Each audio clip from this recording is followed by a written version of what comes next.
Hi നമസ്കാരം, എൻ്റെ ജീവിതത്തിലേക്ക് സ്വാഗതം. ഞാൻ കണ്ണൂർ നഗരത്തിലേക്ക് കൂടി നടക്കുമ്പോൾ ഒരു വമ്പിച്ച ജനപ്രവാഹം ഞാൻ കണ്ടു. ഇവിടെ അത് കളക്ടറേറ്റിന് മുന്നിലാണ്. ഗേറ്റിന് സമീപത്തും പരിസരത്തുമായിട്ട് തടിച്ചു കൂടിയ ഓട്ടോ ഡ്രൈവേഴ്സ് CITU എന്ന സംഘടനയുടെ സമരമാണ് നടക്കുന്നത്.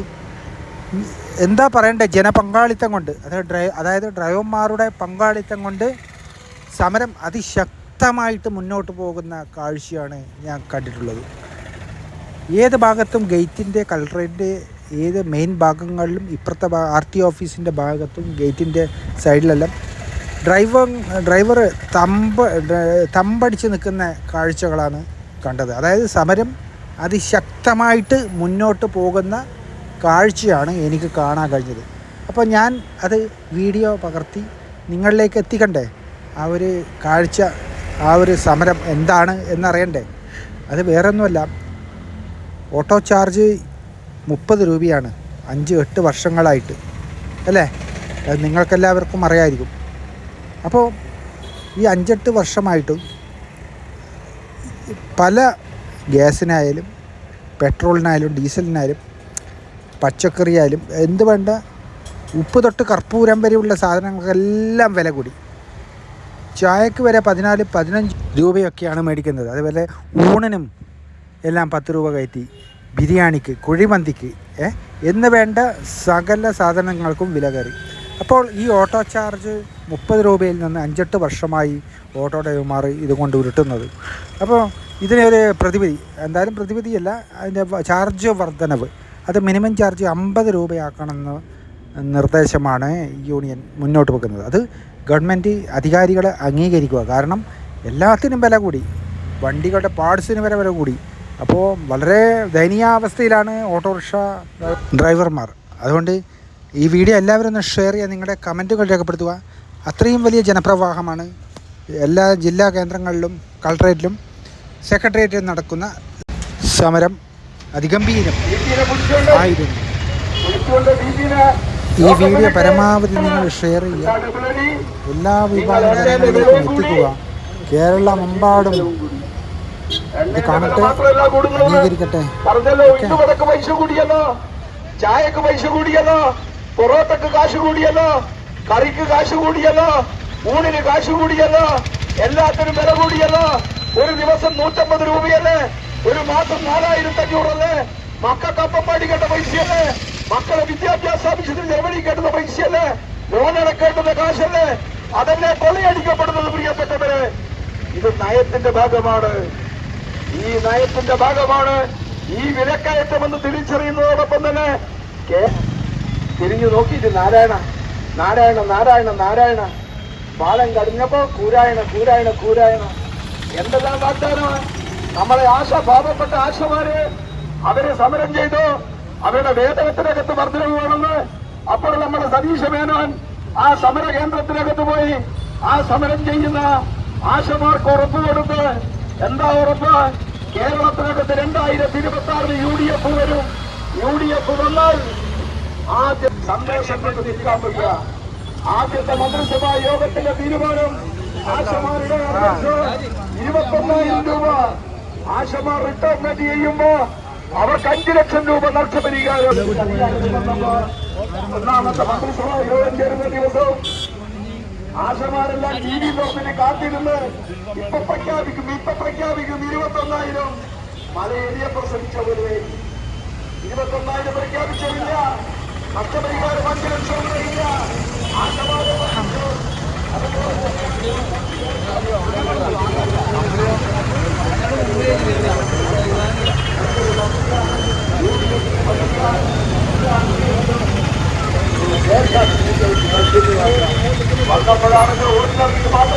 വിലവർദ്ധനവിന്റെ ഭാഗമായിട്ട് സംസ്ഥാന ഗവൺമെന്റിന് സഹായം കിട്ടിയപ്പോ, വരുമാനം കൂടിയപ്പോ ആ വരുമാനം വേണ്ട എന്ന് അന്നത്തെ ഇടതുപക്ഷത്തിലെ ഗവൺമെന്റ് തീരുമാനിച്ചു. എന്താ സതീശ മേനോനെ, ഇപ്പൊ 1710 കോടി രൂപ വരുമാനം കിട്ടിയപ്പോ ഈ കേരളത്തിനകത്തുള്ള 3.5 കോടി മനുഷ്യർ സഹായിച്ചു. പക്ഷേ തൊഴിലാളി ആരോട് പറയൂ? ഈ തൊഴിലാളി എങ്ങനെ ജീവിക്കും? അവന്റെ ആവശ്യം എങ്ങനെ നിർവഹിക്കും? അതുകൊണ്ടാണ് ഓടണമെന്ന് പറയുന്നത്. നാട്ടിനകത്ത് ജനങ്ങളെ മേൽ ഭാരമേൽപ്പിക്കാനല്ല, മറിച്ച് ജീവിത പ്രയാസം കൊണ്ടാണ്. അല്ലെങ്കിൽ സർക്കാർ സബ്സിഡി കൊടുത്തുകൊണ്ട് പണികളുടെ കണ്ണ് വിളിക്കാൻ, പണികളുടെ ചെയർമാൻസ് വിളിക്കാൻ, പണിയത്തിനകത്ത് പങ്കെടുത്ത എല്ലാ തൊഴിലാളി സഖാക്കളെയും CITUവിന്റെ കണ്ണൂർ ജില്ലാ കമ്മിറ്റിക്ക് വേണ്ടി ആർദ്രമായി അഭിവാദിച്ചുകൊണ്ട് ഈ സമരം ഔപചാരികമായി ഉദ്ഘാടനം ചെയ്യാറിച്ചുകൊണ്ട് ഞാൻ വാക്കുകൾ അവസാനിപ്പിക്കുന്നു. നിങ്ങൾക്ക് പ്രയോജനം തകരാറായി അവിടെ ഷെഡ് വർക്ക്ഷോപ്പ് പോയാൽ എന്താണ് സ്ഥിതിയെന്ന് നിങ്ങൾക്ക് വർക്ക്ഷോപ്പിൽ ചാർജ് വർദ്ധിക്കുന്നു, ടയറിന്റെ റിപ്പയറിന് ചാർജ് വർദ്ധിക്കുന്നു. പിടിച്ചു നിൽക്കാൻ കഴിയാത്ത അവസ്ഥയിലാണ് ഓട്ടോറിക്ഷ മേഖല, ടാക്സി മേഖലയിലെ തൊഴിലാളികൾ. അതുകൊണ്ട് ചാർജ് വർദ്ധനവ് എന്നത് ഇടതുപക്ഷ ജനാധിപത്യ വേണ്ടി ഗവൺമെന്റ് ഭരിക്കുമ്പോൾ ഓട്ടോ ടാക്സി സംസ്ഥാന ഫെഡറേഷൻ അന്ന് മക്കൾക്ക് നിവേദനം കൊടുത്തു. നമ്മൾ പരിശോധിക്കാം, ആലോചിക്കാമെന്ന് പറഞ്ഞ് അപ്പോഴേക്കാണ് തദ്ദേശ സ്വയംഭരണ സ്ഥാപനം തെരഞ്ഞെടുപ്പ്. അത് കഴിഞ്ഞപ്പോൾ കേരള നിയമസഭാ തെരഞ്ഞെടുപ്പ് 5% വില വർദ്ധിച്ചിരിക്കും നിത്യോപയോഗ സാധനങ്ങൾക്ക്. എങ്ങനെ പിടിച്ചു നിൽക്കും? പിടിച്ചു നിൽക്കാൻ കഴിയാത്ത സാഹചര്യത്തിൽ ചാർജ് വർധനവല്ലാതെ മറ്റു മാർഗം നമ്മുടെ മുന്നിലില്ല. ആ ചാർജ് വർധനവ് നടപ്പിലാക്കാൻ ഗവൺമെന്റ് തയ്യാറാകണം. ഇപ്പോൾ നമ്മുടെ ചാർജ് നിശ്ചയിക്കുമ്പോൾ ഉണ്ടായതിനേക്കാൾ പെട്രോളിന്റെയും ഡീസലിന്റെയും വില ക്രമാതീതമായി വർദ്ധിച്ചു. എന്നാൽ യുദ്ധമാണ് മഴ ഉപയോഗിച്ചത്. റഷ്യയിൽ നിന്ന് വില കുറച്ച് എണ്ണ വാങ്ങിച്ച് സ്റ്റോക്ക് ചെയ്തിരിക്കുന്നു ഇന്ത്യ ഗവൺമെന്റ്. എന്നിട്ടും വില കുറച്ചില്ല. ഇപ്പൊ 82-84% ക്രൂഡ് വില. $115 ഇല്ലാത്തതാണ് നമ്മുടെ രാജ്യത്ത് പെട്രോളിന്റെ എല്ലാം വില പറഞ്ഞ് ഗവൺമെന്റ് പറഞ്ഞു ഞങ്ങൾ അധികാരത്തിൽ വന്നാൽ 50 രൂപയ്ക്ക് പെട്രോൾ. അന്ന് 56 രൂപയാണ് 1 ലിറ്റർ പെട്രോളിന്റെ വില. ഞങ്ങൾ അധികാരത്തിൽ വന്ന 50 രൂപയ്ക്ക് പെട്രോൾ. ഇപ്പൊ എത്ര പെട്രോളിന്റെ വില? ഇരട്ടി കവിഞ്ഞു. ജനങ്ങളെ ദ്രോഹിക്കുന്നു. ഞങ്ങളെ സംബന്ധിച്ചിടത്തോളം മനുഷ്യരായി ജനിച്ചുപോയി ജീവിക്കാൻ കഴിയണം.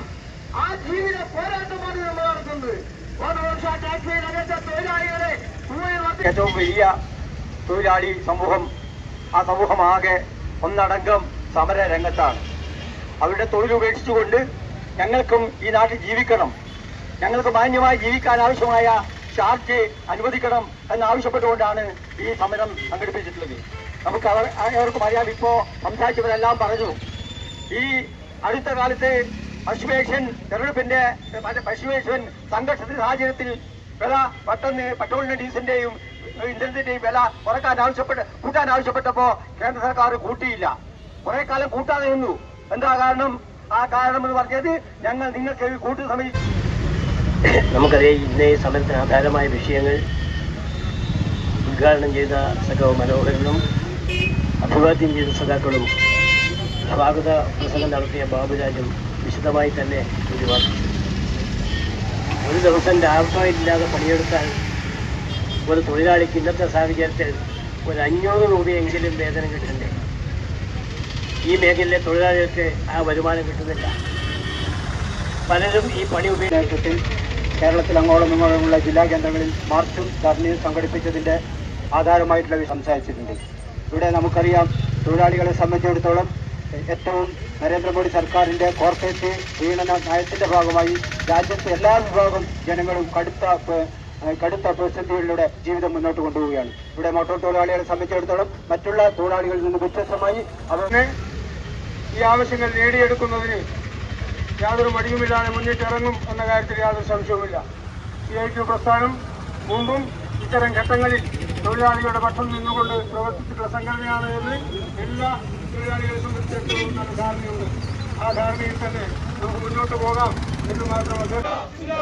CITU സിന്ദാബാദ്, CITU സിന്ദാബാദ്, ഓട്ടോ ലൈറ്റ് മോട്ടോർ ഫെഡറേഷൻ സിന്ദാബാദ്, ഓട്ടോ ലൈറ്റ് മോട്ടോർ ഫെഡറേഷൻ സിന്ദാബാദ്, കൾട്രേറ്റ് മാർച്ച് സിന്ദാബാദ്, കൾട്രേറ്റ് മാർച്ച് സിന്ദാബാദ്. ഓട്ടോ ടാക്സി യാത്രാ ചാർജ് പുതുക്കി നിശ്ചയിക്കുക, യാത്രാ ചാർജ് പുതുക്കി നിശ്ചയിക്കുക. പട്ടിണി മാറ്റാൻ കുടുംബം പോറ്റാൻ പട്ടിണി മാറ്റാൻ കുടുംബം പോറ്റാൻ രാപ്പകലില്ലാതെ അധ്വാനിക്കും രാപ്പകലില്ലാതെ അധ്വാനിക്കും ഓട്ടോ ടാക്സി മേഖലയെ ഓട്ടോ ടാക്സി മേഖലയെ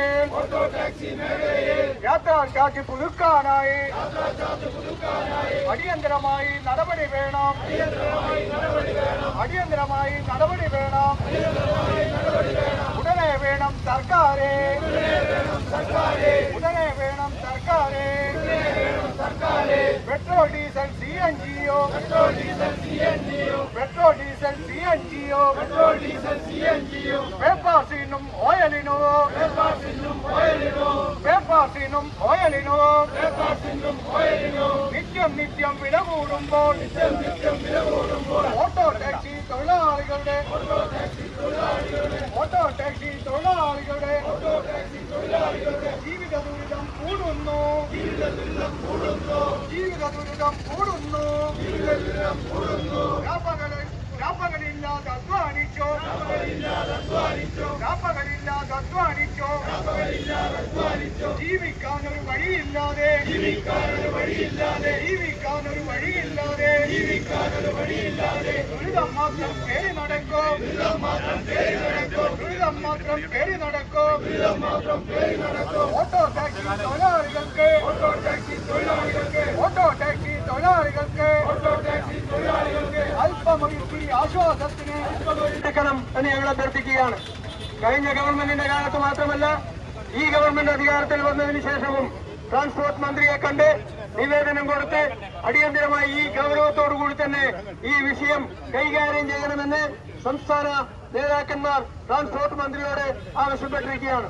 ഈ സാഹചര്യത്തിൽ ആവശ്യമെങ്കിൽ കൂടുതൽ പണിമുടക്കുൾപ്പെടെയുള്ള പ്രക്ഷോഭങ്ങളുമായി മുന്നോട്ട് വരുമ്പോൾ പൂർണ്ണമായും സഹകരിക്കുന്നതിന് വേണ്ടി മറ്റ് സംഘടനകളെ കൂടി കൂട്ടിയോജിപ്പിച്ചുകൊണ്ട് മുന്നോട്ട് പോകാൻ നമുക്ക് കഴിയണം എന്ന് മാത്രം സൂചിപ്പിച്ചുകൊണ്ട് ഈ സമരത്തിൽ പങ്കെടുത്തിട്ടുള്ള മുഴുവൻ സഖാക്കളെയും auto light motor federation Kannur ജില്ലാ കമ്മിറ്റിക്ക് വേണ്ടി ഊഷ്മളമായി അഭിവാദ്യം ചെയ്തുകൊണ്ട് ഞാൻ നിർത്തുന്നു. ഈ സമര പരിപാടി ഇവിടെ അവസാനിപ്പിച്ചതായി അറിയിക്കുന്നു.